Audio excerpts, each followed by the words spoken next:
Deryayı hal. Magtumguli Aleyhirrahmanyň ýene bir temsil edip okuwan eşary. Deşne gellim senin ýyzlap gowhary abudylar.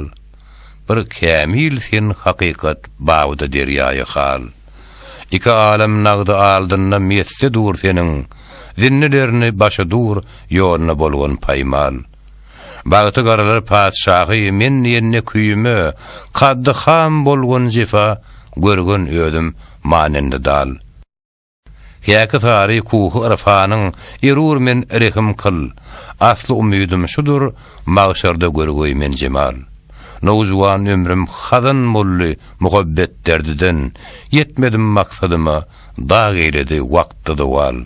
İki dünýäden gözüm yumdum seni waslyň bilen. Kim huda ters sır aňa derkar emes maly men al.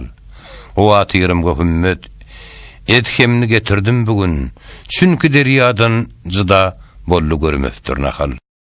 Ataşy ışk aldyda hestir cehennem gam ime ýüz gatardan ötkürer her bennäni kurby jelal. Aftanyga gelip arağın nomudy emes. Ya Abul Kasım meni ammatdi ben destimni al. Namradın goludun ibergil magtymy şuurydeki o wola ahyryny kılsaň wagty magşarda tawal.